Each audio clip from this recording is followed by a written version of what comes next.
প্রিয় ফেসবুক বন্ধুরা, আসসালামু আলাইকুম ওয়া রাহমাতুল্লাহি ওয়া বারাকাতুহু। আজকে আমি আপনাদেরকে দেখাবো সিলেটের জাফলংয়ের সৌন্দর্য। আপনারা দেখছেন দুই দেশের যে মধ্যখানে দিয়ে মাঝখান দিয়ে পানি প্রবাহিত হচ্ছে। এই পানিগুলো হচ্ছে ঝর্ণার পানি। চতুর্দিকে পাথর আর পাথর, আপনারা দেখতে পাচ্ছেন পাথর আর পাথর।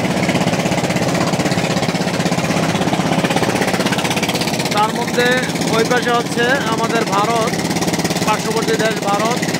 বিশাল পাহাড়, বিশাল আকৃতির পাহাড়।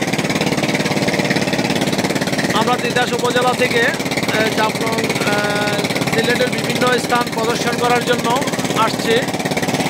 মোট 15 জন। আমরা এখানে এসে যে উপভোগটা করছি সত্যি অসাধারণ, সত্যি অসাধারণ।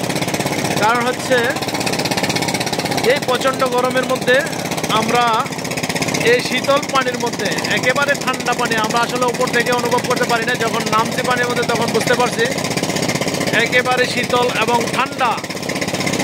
এই পানিতে মিনিমাম আমরা 1.5 ঘন্টা প্রায় এখানে 15 জন লোক নেমেছিলাম। যখন আমাদের শরীর একেবারে ঠান্ডা হয়ে গেছে আর পারতেছি না, তখন আমরা উঠে গেছি। আসলে জাফলংয়ের যে দৃশ্যটা, যারা আমরা দেশের বিভিন্ন অঞ্চল থেকে দেখতে আসি, এ হচ্ছে জাফলংয়ের যে সৌন্দর্য। এ হচ্ছে পাথর, পাহাড়, এ হচ্ছে ঝর্ণার পানির যে স্রোত, হচ্ছে ট্রলার, এগুলি দিয়ে মানুষ বিভিন্ন স্পটে যায়। আর চতুর্দিকে হচ্ছে পাথর আর পাথর। অনেক সুন্দর দৃশ্য। এই যে